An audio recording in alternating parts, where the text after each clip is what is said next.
വളരെ പുരാതനമായ ഈ ദേവാലയത്തിൽ പ്രസിദ്ധമായ ഗീവർഗീസ് സഹദായുടെ തിരുനാൾ നമ്മളിന്ന് കൊടിയേറ്റുകയാണ്.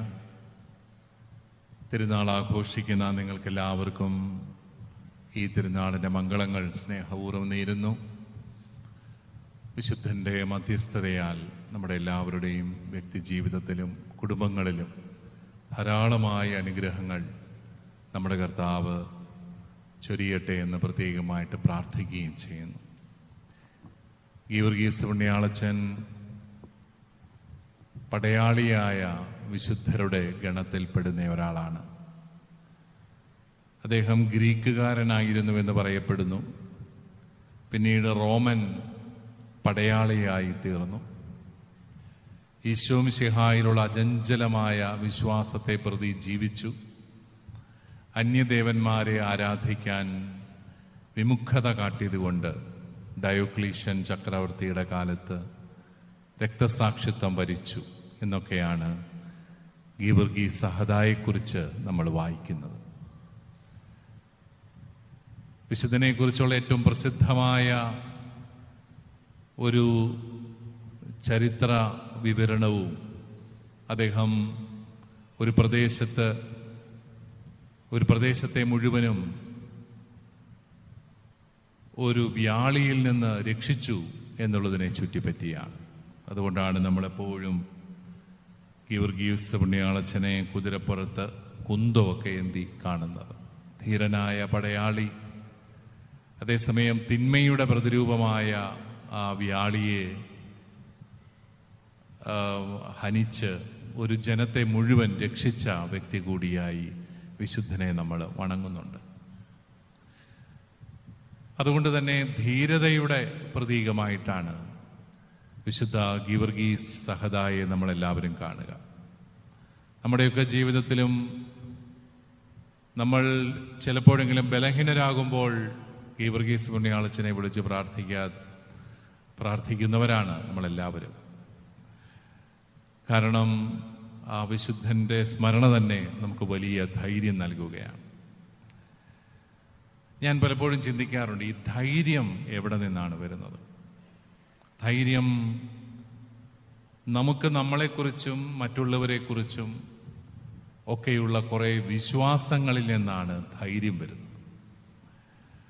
നമ്മൾ ചിലപ്പോഴൊക്കെ ജീവിതത്തിൽ ഓർക്കും നമുക്ക് ധൈര്യമില്ല, ഒരു കാര്യം ചെയ്യാവോ, അയ്യോ എനിക്ക് ധൈര്യമില്ല എന്ന് പറയുന്നത് എനിക്ക് എന്നെക്കുറിച്ചുള്ള വിശ്വാസങ്ങൾ തെറ്റിക്കിടക്കുന്നത് കൊണ്ടാണ്. ഞാൻ കൊള്ളുകയില്ലെന്നും കഴിവില്ലെന്നും ഞാൻ പരാജയമാണെന്നും ഒക്കെ ചിന്തിക്കുന്നവന് പ്രത്യേകിച്ചൊന്നും ഒരു കാര്യവും ചെയ്യാൻ സാധിക്കുകയില്ല. അവന് ധൈര്യമില്ല. അതേസമയം എന്നെ കൊണ്ട് സാധിക്കും എന്ന ഒരു വിശ്വാസം മനസ്സിനുണ്ടെങ്കിൽ അവനത് ചെയ്യും. ധൈര്യമുണ്ട്, ഒരു ആത്മവിശ്വാസം. അപ്പം യഥാർത്ഥത്തിൽ ഈ ആത്മവിശ്വാസവും ധൈര്യവുമെല്ലാം ഒന്ന് തന്നെയാണ്.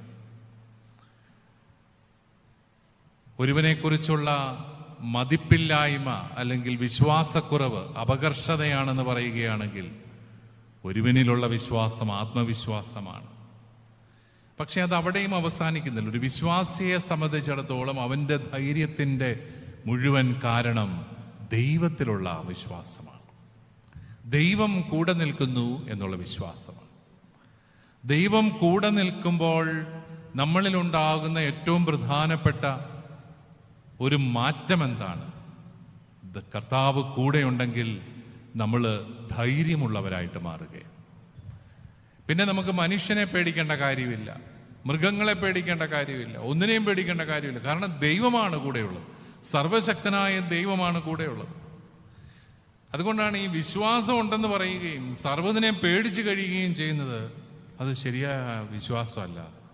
പലരും പേടി മാറ്റാനായിട്ടാണ് പള്ളിയിലോട്ട് വരുന്നത് തന്നെ. യഥാർത്ഥത്തിൽ വിശ്വാസം ഉള്ളവന് നല്ല ധൈര്യമുണ്ട്. നമ്മൾ ദേവാലയത്തിൽ 1 മണിക്കൂർ ആരാധിച്ചു കഴിയുമ്പോൾ നല്ല ധൈര്യത്തോടെയാണ് നമ്മൾ പുറത്തോട്ടിറങ്ങുന്നത്, ജീവിക്കാനുള്ള ധൈര്യത്തോടെ. അതുകൊണ്ടാണ് എല്ലാ ഞായറാഴ്ചയെങ്കിലും വന്ന് കുർബാനയിൽ പങ്കെടുക്കണമെന്ന് പറയുന്നത്. കാരണം നമ്മളിൽ നിന്നൊക്കെ കിട്ടുന്ന ധൈര്യം ചോർന്നു പോകുമ്പോഴും ദൈവം നമുക്കായി ചിലത് കരുതി വെച്ചിട്ടുണ്ട്. ദൈവത്തിലുള്ള വിശ്വാസം നമ്മളെ ധൈര്യപ്പെടുത്തുന്നുണ്ട്. ഇതാണ് ഏറ്റവും പ്രധാനപ്പെട്ട ഒരു കാര്യം. അതുകൊണ്ട് തന്നെയാണ് ക്രിസ്ത്യാനി വിശ്വസിക്കുന്നവൻ ആരെയും ഭയപ്പെടേണ്ട കാര്യമില്ല. കാരണം അവന്റെ കൂടെ ദൈവമാണ്. ദൈവം കൂടെ നടക്കുന്ന ഒരു ജനതയാണ് നമ്മൾ ഒത്തിരി ആൾക്കാരൊന്നും വേണ്ട, നമ്മൾ കുറച്ചുപേര് മതി. പക്ഷേ ദൈവത്തിൽ വിശ്വസിക്കുന്നവരായിരിക്കണം. ദൈവം കൂടെയുണ്ടെന്നുള്ളൊരു വിശ്വാസം വേണം. ആ വിശ്വാസത്തോടു കൂടി മുന്നോട്ട് പോകണം. നമ്മൾ 3 വർഷം കർത്താവിന്റെ കൂടെ നടന്ന 12 അപ്പസ്തോലന്മാരെ കുറിച്ച് ഒത്തിരി വായിച്ചിട്ടുള്ളവരാണ്. 12 ശിഷ്യന്മാർ, ഒരാൾ അവനെ തള്ളിപ്പറഞ്ഞു, ഒരാൾ അവനെ ഒറ്റിക്കൊടുത്തു, പ്രമുഖൻ തള്ളിപ്പറഞ്ഞു. പക്ഷെ ഒറ്റിക്കൊടുത്തവൻ ഒഴികെ ബാക്കി 11 പേരും തിരിച്ചു വരുന്നുണ്ട്. പരിശുദ്ധാത്മാവിനെ അവർക്ക് ലഭിച്ചു കഴിഞ്ഞു. ഈശോ ഉദ്ധാനം ചെയ്തു എന്നുള്ളൊരു വലിയ സദ്വാർത്ത കിട്ടിയപ്പം അവർക്കെല്ലാം വലിയ ധൈര്യമായി. ജനങ്ങളെ ഭയന്ന് കടകടച്ചിരുന്ന അവരൊക്കെ പുറത്തിറങ്ങി ധൈര്യപൂർവ്വം കർത്താവിനെ പ്രഘോഷിക്കാൻ തുടങ്ങി. കാരണം എന്താ? അവർക്ക് ആ വിശ്വാസത്തിന്റെ ദാനം ലഭിച്ചു. അവൻ മരിച്ച് അടങ്ങിയവനല്ല, അവൻ ഇന്നും ജീവിക്കുന്നവനാണെന്നുള്ള വിശ്വാസം ലഭിച്ചപ്പോ പിന്നെ ഞാൻ ആരെ ഭയപ്പെടണം? കർത്താവിന്റെ കൂടെയുണ്ടെങ്കിൽ ഞാൻ ആരെ ഭയപ്പെടണം എന്നൊരു വലിയ ചിന്തയിൽ അവരെല്ലാം ലോകത്തിന്റെ നാനാഭാഗങ്ങളിലേക്ക് പോവുകയാണ്. ഏറ്റവും കൂടുതൽ സംശയിച്ച് നടന്ന തോമാസ് ശ്ലീഹായാണ് ഏറ്റവും കൂടുതൽ ദൂരം യാത്ര ചെയ്ത് ഇന്ത്യയിലെത്തി സുവിശേഷം പ്രഘോഷിച്ചത്. പ്രിയപ്പെട്ടവരെ, വെറും 12 ശിഷ്യന്മാരിൽ നിന്നാണ് ഇന്ന് നമ്മൾ കാണുന്ന 2.4 ബില്യൺ ആൾക്കാരിലേക്ക്, ക്രൈസ്തവരിലേക്ക് നമ്മൾ വളർന്നത്. വെറും 12 പേരിൽ നിന്നാണ്, വിശ്വാസമുള്ള ധൈര്യമുള്ള 12 പേരിൽ നിന്നാണ് 2.4 ബില്യൺ ആൾക്കാരിലേക്ക് നമ്മൾ വളർന്നത്. പക്ഷെ നമ്മളിപ്പോൾ കാണുന്നത് ആ 2.4 ബില്യണ് ധൈര്യമില്ല. അപ്പോ മിക്കവാറും 12ലേക്ക് ചുരുങ്ങാൻ സാധ്യതയുണ്ട്. നമ്മൾക്ക് ജീവിക്കാൻ ധൈര്യമില്ലാതെ വരുമ്പോൾ മാത്രമാണ് നമ്മൾ ചുരുങ്ങിപ്പോകുന്നത്. അല്ലാതെ നമുക്ക് ശക്തിയില്ലാത്തത് കൊണ്ടോ കഴിവില്ലാത്തത് കൊണ്ടോ ഒന്നുമല്ല. വിശ്വാസത്തിന്റെ കുറവുള്ളപ്പോ ചിലപ്പോ നമ്മൾ പരാജയപ്പെട്ടു പോകും. കാരണം നമ്മളെ വളർത്തിയത് പണമല്ല, നമ്മളെ വളർത്തിയത് രാജാധികാരങ്ങളല്ല, നമ്മളെ വളർത്തിയത് ആധിപത്യങ്ങളല്ല, നമ്മളെ വളർത്തിയത് ദൈവത്തിലുള്ള അചഞ്ചലമായ വിശ്വാസമാണ്. ആ വിശ്വാസം നമുക്ക് ധൈര്യം പകർന്നു നൽകുന്നു. ആ വിശ്വാസത്തോടെ ജീവിക്കുമ്പോൾ ധീരതയോടെ മുന്നോട്ട് പോകാൻ നമുക്ക് കരുത്ത് ലഭിക്കുകയാണ്. എനിക്ക് പലപ്പോഴും തോന്നാറുണ്ട്, നമ്മുടെയൊക്കെ സമൂഹം, കേരളത്തിലെ ക്രൈസ്തവ സമൂഹം എണ്ണത്തിലൊക്കെ അല്പം കുറവ് വരുന്നുണ്ട്. കല്യാണം കഴിക്കാനും മക്കളെ ജനിപ്പിക്കാനും ധൈര്യമില്ലാത്ത മക്കൾ നമുക്ക് കൂടി വരുന്നു. അതാണ് പ്രശ്നം. ആ ധൈര്യമില്ലാത്ത എന്തുകൊണ്ടാണ്? വിശ്വാസത്തിന്റെ കുറവുള്ളത് കൊണ്ടാണ്. അങ്ങനെ കുറഞ്ഞു വരുമ്പോൾ എണ്ണം കുറയുന്നത് കൊണ്ട് നമ്മൾ ഭയപ്പെടേണ്ട കാര്യമൊന്നുമില്ല. പക്ഷേ വിശ്വാസത്തിൽ കുറവ് വന്നാൽ ധൈര്യത്തിൽ കുറവ് വരും. അപ്പോഴാണ് നമ്മൾ ഭയപ്പെടേണ്ടത്. ഗീവർഗീസ് സഹദായ്ക്ക് ഭയമില്ലായിരുന്നു. കാരണം ദൈവത്തിലുള്ള അചഞ്ചലമായ വിശ്വാസം, രക്ഷകനായ ഈശോ മിശിഹായിലുള്ള അചഞ്ചലമായ വിശ്വാസം ഉണ്ടായിരുന്നത് കൊണ്ട് മുന്നോട്ട് പോകാനായിട്ട് സാധിച്ചു. ഇതാണ് നമുക്ക് ഏറ്റവും പ്രധാനമായിട്ടും വേണ്ടത്. നമ്മൾ സുവിശേഷത്തിൽ സുവിശേഷ ഭാഗ്യങ്ങളെക്കുറിച്ച് വായിക്കാറുണ്ട്. മത്തായിയുടെ സുവിശേഷം 5-ാം അധ്യായം. ആത്മാവിൽ ദരിദ്രർ ഭാഗ്യവാന്മാർ. ഇപ്പോഴത്തെ ന്യൂജൻ പിള്ളേർ ചോദിക്കും, ഇതൊക്കെ എന്ത് ഭാഗ്യം?